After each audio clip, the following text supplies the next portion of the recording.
Salut à tous, je vous retrouve aujourd'hui pour la solution de l'énigme 1. Je tiens à féliciter tous ceux qui ont réussi à trouver la solution dans les commentaires. Et pour les autres, voici quelques éléments de réponse et la solution à l'énigme. Allez, on est parti. Première étape, plage minimale et maximale pour chaque case. Alors, qu'est-ce que je veux dire par là? Je veux dire que finalement, chacune des cases, qu'on va numéroter de 1 jusqu'à 7, ne doit pas dépasser une certaine valeur. Ok? Pourquoi? Parce que par exemple, admettons qu'on parte du principe et qu'on imagine que la case numéro 3, qui est celle-ci, 1, 2, 3, puisse prendre la valeur 5. Ok, admettons que là on est 5. Très bien. Si on a 5, ça veut dire quoi? Ça veut dire qu'on a 5 cases qui valent 6. Ok, admettons qu'on les note ici. Cette case-là, cette case-là, cette case-là, cette case-là et cette case-là. Si on fait un petit peu le bilan de tout ça, ça veut dire quoi? Ça veut dire que j'ai 6 cases qui prennent la valeur 3. Ok, donc j'ai déjà 6 cases remplies avec la valeur 3. Puis je rajoute 6 cases qui prennent la valeur 4. Ça veut dire quoi? J'ai déjà 12 cases, alors que j'en ai que 7 disponibles. Donc vous voyez, il est évident que certaines cases ne peuvent pas dépasser certaines valeurs. Et on va donner du coup la valeur minimale et la valeur maximale pour chacune des cases. Regardons ensemble. Alors, pour la case numéro 1 ici, donc case numéro 1, on va regarder ensemble et on va se dire, est-ce que la case numéro 1 peut dépasser par exemple la valeur 3? On va regarder ensemble. Si on avait 3 cases qui valaient 3, ça voudrait dire quoi? Ça voudrait dire que, par exemple, si c'était celle-ci, celle-ci et celle-ci, on aurait 3 cases qui valent 4, donc ça fait déjà 3 cases avec des 4, puis 3 cases qui valent 2, donc ça nous fait quoi? 3 cases avec 4 et 3 cases avec 2, ça nous fait déjà 6 cases. Et on rajoute 3 cases avec 5, ça nous fait du coup 9 cases, alors qu'on en a 7 disponibles. Donc on voit bien que la valeur 3 n'est pas possible pour la case numéro 1. Et il est évident que la case numéro 1 ne peut pas dépasser la valeur 2. Et peut, bien entendu, prendre la valeur minimale égale à 0. On va faire pareil pour la case d'après, donc j'efface ça ici. Pour la case numéro 2. La case numéro 2, la valeur max, on pourrait se dire que ça ne poserait pas problème d'avoir 7 0. Ok, on va regarder. Si toutes les cases valaient 0, ça voudrait dire quoi? Ça voudrait dire qu'on a des 0 partout. Mais si on a des 0 partout, le nombre de cases qui valent 0 ne peut pas être égal à 0, puisque j'ai des 0 partout, donc j'aurais dû avoir 7 cases qui valent 0. Donc vous voyez, il y a un problème avec la valeur 7. On ne peut pas attribuer la valeur 7 à la case numéro 2. Ok, on va donc s'arrêter à 6. Donc ici, on a maximum pour la case numéro 2, la valeur 6, et minimum, la valeur 0. Pour la case 3, maintenant vous avez compris le principe. Maximum, on a la valeur 1 et minimum, on a la valeur 0. Pour la case numéro 4, exactement la même chose.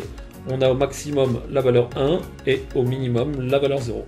Pour la case numéro 5, on a maximum la valeur 3 et minimum la valeur 0. Pour la case numéro 6, donc case 6 ici, on a maximum 1 et minimum 0. Et pour la dernière case, on a maximum 6 et minimum 0. De la même façon que pour la case 0, on ne peut pas avoir 7 fois la valeur 1. Pourquoi? Je vous le rappelle rapidement. Si on a 7 fois la valeur 1, le nombre de cases qui valent 1 vaut combien? Vaut 7. Ok? Mais on a écrit 0 ici. D'accord? Donc vous voyez, il y a un problème. Ok, ceci étant fait, maintenant, on va étudier le cas par cas. Ce que je vous propose de faire ici, c'est de regarder un peu ce cas et d'aller étudier les cas. On va donc étudier les deux possibilités. On va regarder si la case numéro 3 peut être égale à 1 et si ça n'engendre pas une contradiction. Donc regardons ensemble. J'ai fait un petit tableau ici pour la case numéro 3 et je suis parti du principe qu'elle pouvait valoir 1 au maximum ou 0. Ok, si la case numéro 3 vaut 1, alors la case numéro 2 vaut 6 ou la case numéro 7 vaut 6. Pourquoi? Puisque si la case numéro 3 vaut 1, ça veut dire qu'il y a une case qui vaut 6. Mais quelles étaient les cases qui pouvaient aller jusqu'à 6? Je vous remonte ça rapidement. On avait la case numéro 2 qui pouvait prendre la valeur 6 au maximum et la case numéro 7 qui pouvait prendre la valeur 6. Toutes les autres cases ne peuvent pas aller jusqu'à 6. Donc ça nous laisse deux cas ici. Ok, si la case numéro 2 était égale à 6, on aurait un 6 ici, d'accord? Très bien. Mais du coup, on aurait en gros que des 0 partout. Donc le nombre de cases qui valent 0 sont au nombre de 6 ici. Mais on a donc une contradiction, pourquoi? Puisqu'on a supposé que la case numéro 3 valait 1. Donc vous voyez, on a un souci ici. Donc ça ne peut pas être le cas pour case numéro 2 qui vaut 6. Donc ça on peut effacer, hop là. Ok, donc la seule possibilité pour nous qui nous reste, c'est case numéro 7 qui vaut 6. Mais maintenant, si la case numéro 7 vaut 6, on va noter ici.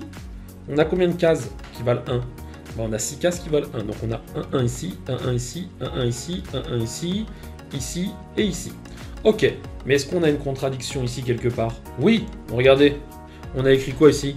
Le nombre de cases qui valent 3, saute au nombre de 1, mais on ne voit aucune case qui vaut 3 ici. Donc on a encore une contradiction, et ces deux cas-là ne sont pas possibles. Donc partir du postulat que case 3 vaut 1, ce n'est pas possible. Il nous reste, du coup, obligatoirement, case 3 égale à 0. Et on a trouvé ici la valeur de la case numéro 3. On sait d'ores et déjà que la case 3 vaut obligatoirement 0. Donc on avance étape par étape. Deuxième filon, on va étudier de la même façon la case numéro 6. La case numéro 6, vous pouvez prendre, rappelez-vous, au maximum la valeur 1 et au minimum la valeur 0. Si on part du principe, comme tout à l'heure, on monte dans notre arbre ici, que la case numéro 6 vaut 1. Si la case numéro 6 vaut 1, ça veut dire quoi? Ça veut dire que le nombre de cases qui valent 5 saute au nombre de 1. Ok? Mais on avait dit quoi au début? Que seulement 2 cases pouvaient monter jusqu'à 5, c'était la case numéro 2, encore une fois, et à la case numéro 7. On va partir avec la case numéro 2 qui vaut 5. Donc si la case numéro 2 vaut 5, on va noter ici 5. Très bien.